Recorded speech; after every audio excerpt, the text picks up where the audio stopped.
Hi everyone, welcome to another video. Before we start, remember to like this video and subscribe to the channel.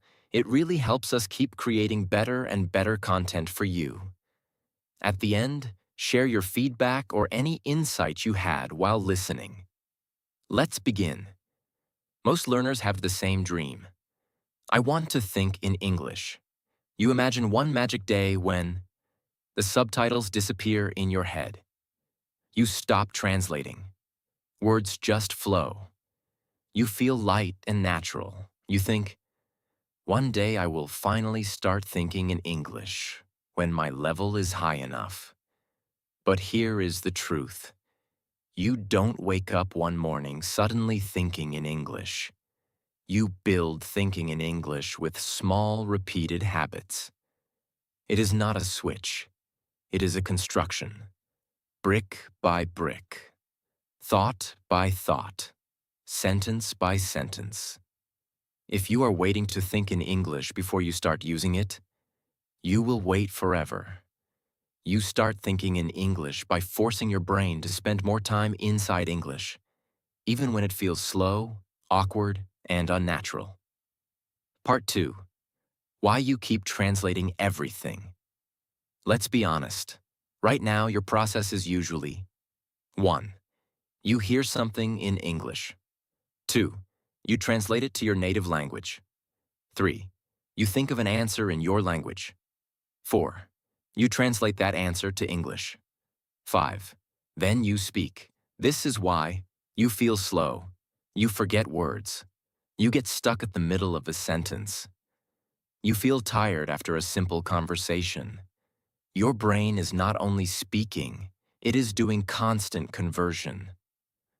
Why does this happen? Because your whole emotional life exists in your native language. Your memories, jokes, reactions, automatic thoughts, all live there. You have millions of sentence templates ready in your language and only a few in English. So of course your brain chooses the easiest path. Think in your native language and then translate. Thinking in English means building new templates directly in English. So your brain doesn't need to make that trip back and forth all the time. Part 3. The big myth. When my vocabulary is bigger, I will think in English. You might tell yourself, I don't think in English because I don't know enough words. So you keep collecting vocabulary. Lists of phrasal verbs, advanced adjectives, complicated expressions, long vocabulary notebooks. But vocabulary does not automatically become thoughts. You can know many words and still think in your language first. Why? Because thinking in English is less about the number of words and more about the habits of your mind. You can start thinking in English with simple words like I think, I feel, I want, I like. Maybe because if you use them all the time to describe your life, your day, your emotions. Thinking in English begins with simple language used often, not with advanced language you never touch. Part 4. Input is not enough. You need mental output. Many learners watch series, YouTube videos, podcasts, movies, and think, if I watch enough, my brain will naturally start thinking in English. Input is important, but it is not enough. Here's why. You can consume English passively, but still do all your internal commentary in your native language. Example, you watch a video in English and think, in your language. That's interesting. I didn't know that. I should write this down. Oh, I like this part. All your thoughts around the English content are still in your language. So your brain learns. English is something I watch. My language is where I think. To change this, you need mental output. Forcing your thoughts about what you see, hear, or feel to happen in English. Not perfectly, Not beautifully, just honestly. Part 5. A simple exercise. Change the language of your inner voice. You have a voice in your head. It talks all day. I'm late. I'm hungry. This is boring. I should go to the gym. Why did they say that? To think in English, you start by changing the language of that voice. For small moments in the day. You don't need to do it for hours. Do it for seconds and minutes, many times. For example, when you're walking, say in your mind, I'm walking to the bus stop. When you're hungry, I'm really hungry now. I want to eat something. When you're tired, I feel tired, but I still have work to do. When you're anxious, I'm a little nervous. I don't know what will happen. You are not trying to be poetic. You are trying to be present in English. Your day is full of thoughts anyway. You are simply changing the language of some of them. This is how you bring English from the outside world into your inner world. Part 6. Stop chasing perfect sentences. Chase real sentences. One reason you don't think in English is because you are a perfectionist. Every time you try, you think, is this the best structure? Is this the most natural word? Would a native say it like this? Then, you feel insecure. You block yourself. You return to your native language. Thinking is fast, messy, and imperfect. If you demand perfection from your thoughts in English, you will never let them exist. You need to allow broken grammar, simple words, strange sentences, slow speed. Your goal is not think like a native. Your goal is think in my English, at my current level, as much as I can. Real, simple sentences build fluency. Perfect, imaginary sentences build nothing. Part 7. The mini monologue. Habit, your private English gym. Here is one of the most powerful habits to build thinking in English. Mini monologues. A monologue is when one person talks alone.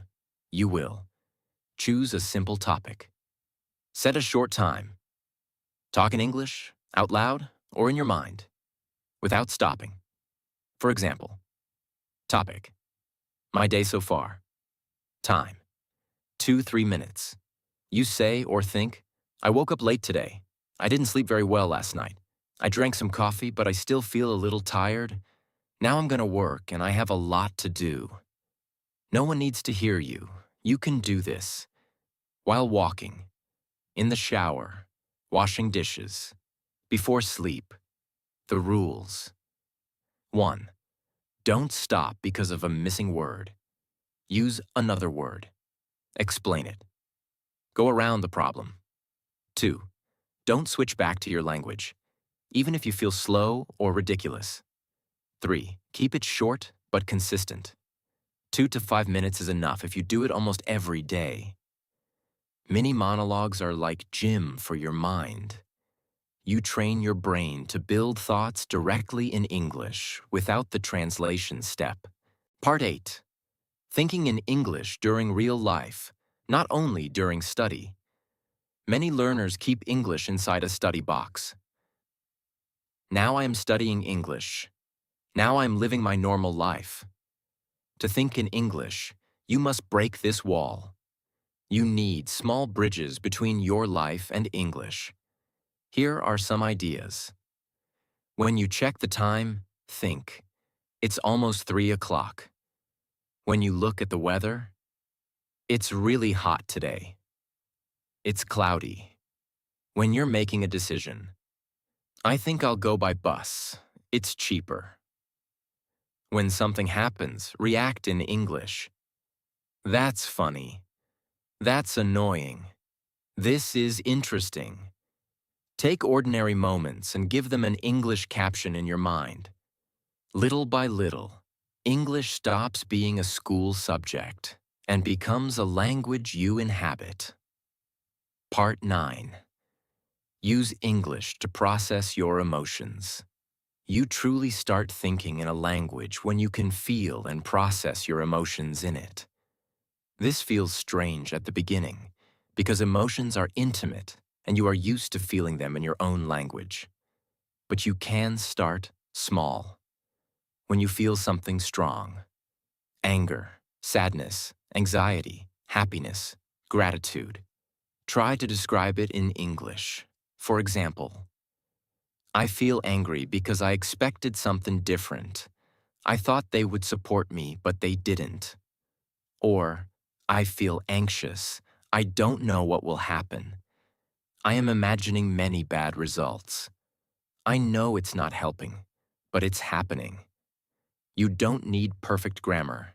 You need honest language. When you process feelings in English, you are no longer just studying it. You are living in it. That is a deep level of thinking. Part 10. A practical daily routine to start thinking in English. Let's put everything together into a simple daily structure. You don't need hours. You need repetition.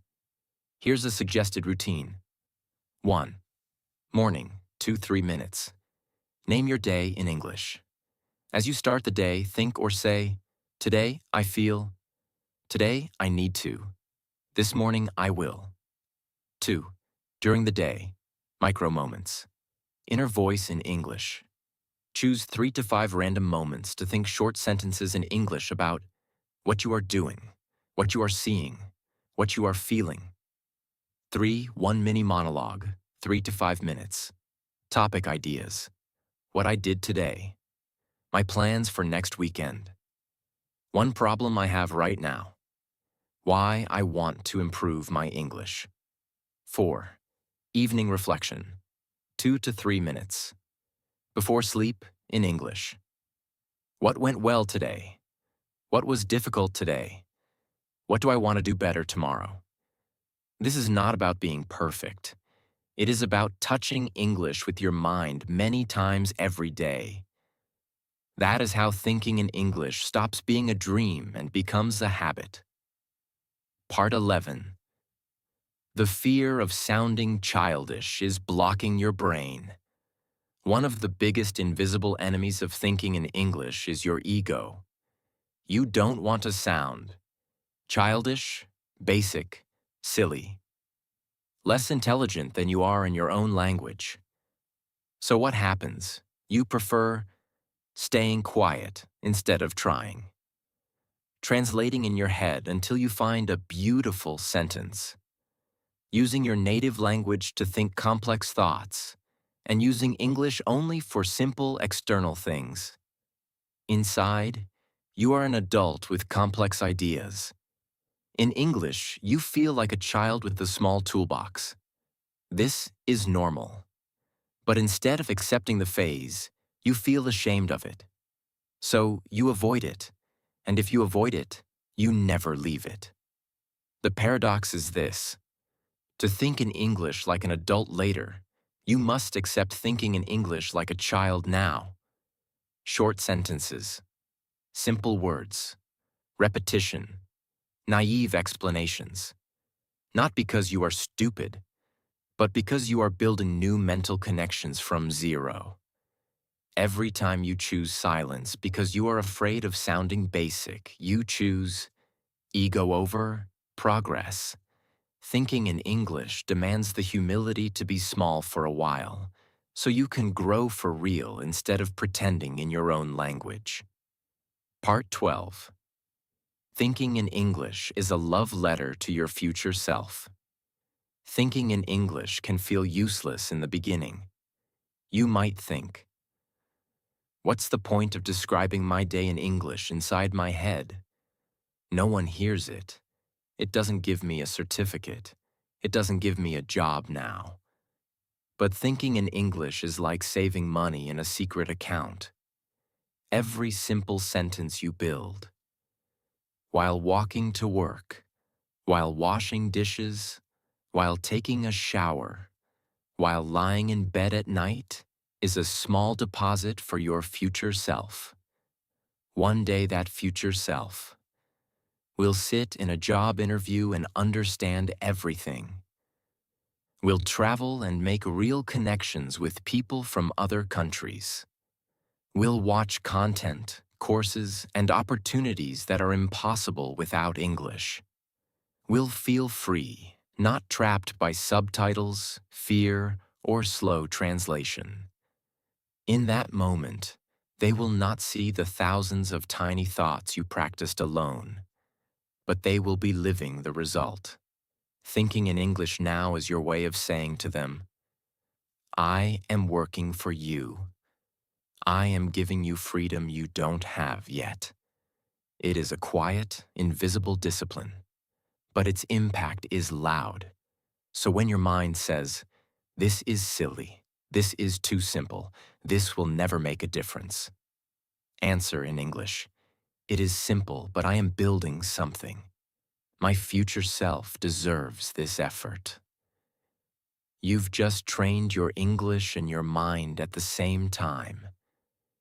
Keep using these small moments to think in English, and little by little, English will stop being a subject you study and become a place where your thoughts live.